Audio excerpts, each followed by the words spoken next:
বিসমিল্লাহির রহমানির রহিম।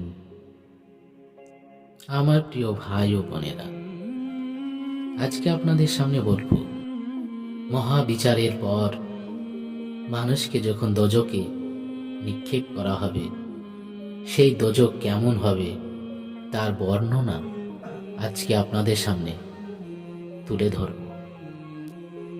আল্লাহ তাবারক তাআলা তার পাপী বান্দাদিগকে মহাবিচারের পরে এমন এক কঠিন স্থানে বাস করতে দেবেন, যা জ্বলন্ত অগ্নি ও বিষধর সাপ বিচ্ছুতে পরিপূর্ণ। সে সব সাপ বিচ্ছু প্রতি মুহূর্তে তাদিগকে দংশন করবে। একবার দংশন করলে শত শত বৎসর পর্যন্ত তার যন্ত্রণা অব্যাহত থাকবে। অসংখ্য ফেরেশতা প্রতি মুহূর্তে তাদের উপর ভীষণ আযাব করতে থাকবে। সেখানে তারা অনন্তকাল তাদের কৃতকর্মের ফল ভোগ করবে। সেখানে কোনো কালে তাদের মৃত্যু হবে না। এই ভীষণ আযাবপূর্ণ স্থানের নামই হলো দোজখ। হাদিস পাকে বর্ণিত আছে, যখন হযরত আদম আলাইহিস সালামের খাদ্য পাক করার জন্য অগ্নির প্রয়োজন হলো, তখন জিবরাইল ফেরেশতা দোজখ হতে এক বিন্দু অগ্নি এনে পর্বতের উপরে স্থাপন করলেন। তৎক্ষণাৎ সেই পর্বত পুড়ে ছাই হয়ে গেল। দোজখের অগ্নি পুনরায় দোজখে চলে গেল। জিবরাইল ফেরেশতা একাদিক্রমে 7 বার দোজখ হতে আগুন আনলেন, কিন্তু প্রত্যেকবারই উহা দুনিয়ায় অবস্থান না করে দোজখে চলে গেল। তখন আল্লাহ তাআলা বললেন, হে জিবরাইল, দোজখের উত্তাপ সহ্য করবার মতো কোনো বস্তু আমি দুনিয়ায় সৃষ্টি করিনি। অতএব তুমি দোজখের অগ্নিকে কিছুতেই দুনিয়ায় রাখতে পারবে না। আমি মানুষের ব্যবহারের জন্য লৌহ ও পাথরের ভিতরে কিছু অগ্নি সৃষ্টি করেছি। তুমি পাথরে ঘর্ষণ করে সে অগ্নি বের করে আদমকে প্রদান করো। আল্লাহ পাকের আদেশ অনুসারে হযরত জিবরাইল ফেরেশতা অগ্নি বের করে খাদ্য পাক করার নিয়ম প্রণালী হযরত আদম আলাইহিস সালামকে শিখিয়ে দিলেন। দুনিয়ার এই অগ্নির উত্তাপ দোজখের অগ্নির উত্তাপের 1/71 ভাগ মাত্র। হযরত রাসূল পাক সাল্লাল্লাহু আলাইহি সাল্লাম বলেছেন, দোজখের অগ্নির এক বিন্দু যদি সূর্যোদয়ের স্থানে স্থাপন করা হয়, তবে তাহার উত্তাপে দুনিয়ার যাবতীয় বস্তু পুড়ে ছাই হয়ে যাবে। তিনি আরো বলেছেন, দোজখের শাস্তি সমূহের মধ্যে সর্বাপেক্ষা সামান্যতম শাস্তি এই যে, দোজখীদেরকে অগ্নির জুতা পরিধান করানো হবে। তার উত্তাপে তাদের মাথার মগজ গলে নাক ও কান দিয়ে বের হয়ে যাবে। দুনিয়ার অগ্নির স্বভাব এই যে, উহা পাপী ও নিষ্পাপ সকলকে ভস্ম করে দেয়। কিন্তু দোজখের অগ্নির বিশেষত্ব এই যে, উহাতে পাপীগণ জ্বলবে, কিন্তু একেবারে ভস্ম হয়ে যাবে না। আর উহা নিষ্পাপ ব্যক্তির কোনো ক্ষতি করবে না। মাছ যেমন পানির ভিতরে পরম শান্তি ও সুখে অবস্থান করে, কোনো কষ্ট অনুভব করে না, কোনো নিষ্পাপ ব্যক্তিকে দোজখে নিক্ষেপ করলে ঠিক তেমনি কোনো কষ্ট বা অসুবিধা অনুভব করবে না। এজন্য দোজখের ভিতরে পাপীদিগকে শাস্তি প্রদান করার জন্য তথায় কোটি কোটি ফেরেশতা অবস্থান করবে। দোজখে তাদের কোনোই কষ্ট হবে না। দোজখের অগ্নির একটি বৈশিষ্ট্য এই যে, দুনিয়ার অগ্নির উপর পানি ঢেলে দিলে উহা সম্পূর্ণ নিভে যায়। কিন্তু দোজকের অগ্নিকে পানির ভিতরে ডুবিয়ে রাখলেও উহা নিভে যাবে না, বরং পানি নিঃশেষ হয়ে যাবে।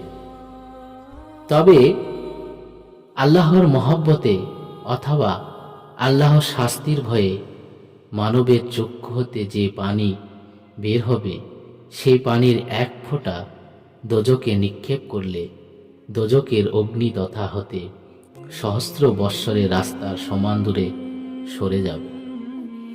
কিয়ামতের দিন দোজক ভীষণ তর্জন গর্জন করে বলতে থাকবে, হে দয়াময় আল্লাহ তাআলা, আপনি আপনার ওয়াদা পালন করে আমার উদার পূর্ণ করুন। আমি কোটি কোটি বৎসর যাবৎ আশা করে আছি যে পাপী জিন ও মানবের দ্বারা আমার ক্ষুধা নিবৃত্তি করব। এই বলে সে তার ভীষণ লালা জিহ্বা বের করে পাপীদিগকে গ্রাস করতে অগ্রসর হলে সমস্ত হাসরবাসীগণ ভয়ে অস্থির হয়ে দৌড়িয়ে হযরত রাসূল পাক সাল্লাল্লাহু আলাইহি সাল্লামের নিকটে উপস্থিত হয়ে ফরিয়াদ করবে। হুজুর সাল্লাল্লাহু আলাইহি সাল্লাম তখন পরম করুণাময় আল্লাহ তাআলার নিকট প্রার্থনা করবেন, হে আল্লাহ, আপনি দোজককে শান্ত করুন। আল্লাহ তাআলা তখন রাসূল পাক সাল্লাল্লাহু আলাইহি সাল্লামের নিকট কয়েক ফোঁটা পানি দিয়ে বলবেন, হে আমার পেয়ারা হাবিব, আপনি এই পানির কয়েক ফোঁটা দোজকের অগ্নির মধ্যে ছিটিয়ে দেওয়া মাত্রই দোজকের অগ্নি সেখান হতে বহু দূরে চলে যাবে। হযরত রাসূল পাক সাল্লাল্লাহু আলাইহি সাল্লাম তখন আরজ করবেন, হে আল্লাহ, এগুলো যে কিসের পানি, ইহার কয়েক ফোঁটা মাত্র ছিটিয়ে দিতেই দোজক যেন ভীতু হয়ে বহু দূরে পলায়ন করল। তখন আল্লাহ তাআলা বলবেন, ইয়া আমার একজন প্রিয় বান্দার চোখের পানি। দোজক সবই হজম করতে পারে, কিন্তু আমার নেক বান্দার চোখের পানি মোটে সহ্য করতে পারে না। একদা হযরত রাসূল পাক সাল্লাল্লাহু আলাইহি ওয়াসাল্লাম হযরত জিবরাইল আলাইহিস সালামকে জিজ্ঞাসা করলেন, আমি মিকাইল আলাইহিস সালামকে কোনোদিন হাসতে দেখিনি, এর কারণ কি? তার উত্তরে জিবরাইল ফেরেশতা বললেন, যেদিন হতে দোজক সৃষ্টি হয়েছে সেই দিন হতে মিকাইল ফেরেশতা প্রাণে এমন ভয়ের সৃষ্টি হয়েছে যে সে দিবারাত্রির মধ্যে একটি মুহূর্ত তার অন্তর হতে সে ভয় দূর হয়নি। সেজন্যই সে কখনো হাসে না, বরং কোনো কোনো সময় সে জাহান্নামের ভয়ে কাঁপতে কাঁপতে একটি চড়ুই পাখির মতো ক্ষুদ্র হয়ে যায়। হযরত রাসূল পাক সাল্লাল্লাহু আলাইহি সাল্লাম বললেন, হে ভাই জিবরাইল, দোজকের শাস্তির কিছু বর্ণনা করুন। জিবরাইল ফেরেশতা বললেন, যে আল্লাহ আমাকে ফেরেশতা ও আপনাকে নবী রূপে সৃষ্টি করেছেন, আমি সেই সর্বশক্তিমান আল্লাহর কসম করে বলছি যে দোজকের অগ্নি হতে একটি সূচের অগ্রভাগের পরিমাণ অগ্নি যদি দুনিয়াতে আনয়ন করা হয়, তবে উহারই উত্তাপে দুনিয়ার পশু পক্ষী কীট পতঙ্গ জিন মানব তথা প্রত্যেকটি প্রাণীর মৃত্যু মুখে পতিত হবে। আর দোজকীদের শরীর হতে যে ঘর্ম নির্গিত হবে, উহা হতে এক সরিষা পরিমাণ ঘর্ম যদি দুনিয়াতে আনয়ন করা হয়, তবে উহা দুর্গন্ধে পৃথিবীর প্রত্যেকটি মানুষ জ্ঞান শূন্য হয়ে পড়বে। দোজখীগণকে যে সকল শৃঙ্খল দ্বারা বন্ধন করা হবে, তার একটি শৃঙ্খলের বোঝা দুনিয়ার কোনো মানুষ তো দূরের কথা, একটি পাহাড়ও বহন করতে সমর্থ হবে না। রক্ত ও পুজ দোজখীদের পানীয় এবং জাকুম নামক এক প্রকার অগ্নিময় কট্টক বৃক্ষ তাদের খাদ্য হবে। যদি একখানা বৃহৎ পাথর জাহান্নামের উপর হতে ছেড়ে দেওয়া হয়, তবে সহস্র বৎসর যাবৎ অবিরত নিম্নে গমন করেও উহা দোজকের সর্বনিম্নে পৌঁছাবে না। দোজকের শাস্তির এই বর্ণনা শ্রবণ করে হযরত রাসূল পাক সাল্লাল্লাহু আলাইহি ওয়াসাল্লামের শরীরের বর্ণ জরদ ও মুখের চেহারা রক্ত বর্ণ ধারণ করল এবং তিনি জার জার হয়ে রোদন করতে লাগলেন। এবং আল্লাহ তাআলা সর্বমোট 7টি দোজক সৃষ্টি করেছেন। আল্লাহ তাআলা সর্বমোট 7টি দোজক সৃষ্টি করেছেন। ইহাদের একটি অপরটি নিম্নে অবস্থিত এবং যেটি যত অধিক নিম্নে অবস্থিত তার শাস্তির পরিমাণও তত অধিক। যদি কোনো ব্যক্তিকে সর্বনিম্নে অবস্থিত 7ম দুজক হতে উড়িয়ে এনে প্রথম দুজকে নিক্ষেপ করা হয় তবে সে নিতান্ত আরাম অনুভব করবে এবং মনে করবে যে ইহাই বোধ হয় বেহেশত। আল্লাহ তাআলা বিভিন্ন শ্রেণীর পাপীদের জন্য বিভিন্ন জাহান্নাম সৃষ্টি করেছেন। একদা হযরত রাসূল পাক সাল্লাল্লাহু আলাইহি সাল্লাম হযরত ইব্রাহিম ফেরেশতাকে জিজ্ঞাসা করলেন যে দোজকের কোন স্তরে কোন শ্রেণীর পাপীগণ বাস করবে।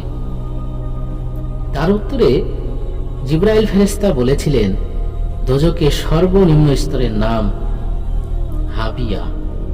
দুনিয়াতে যারা নিজেকে আল্লাহ বলে ঘোষণা করেছিল তারা উহাতে বাস করবে।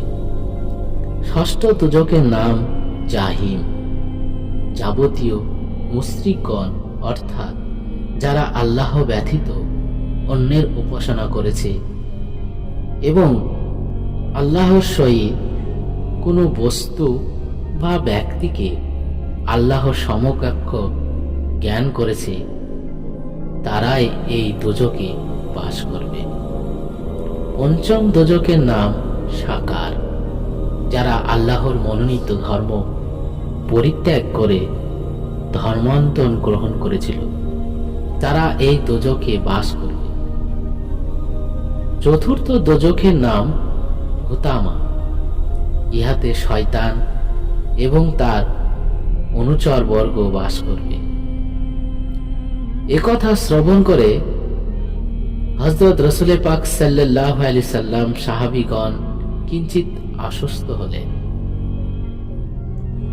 হাদিস শরীফে উল্লেখিত আছে, দোজকের অগ্নি পৃথিবীর অগ্নি অপেক্ষা ৭৭ গুণ অধিক তাপযুক্ত।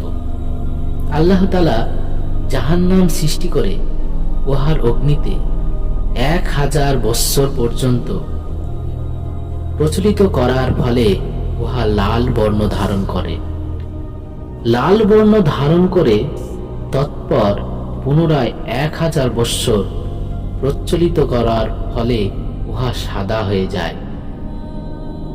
তারপর আরো 1000 বৎসর পর্যন্ত উত্তাপ্ত করার পর উহা ঘর কালো বর্ণ ধারণ করেছে এবং সেই অবস্থাতেই আছে। সুতরাং দোজকের মধ্যে ভীষণ অন্ধকার বিরাজিত।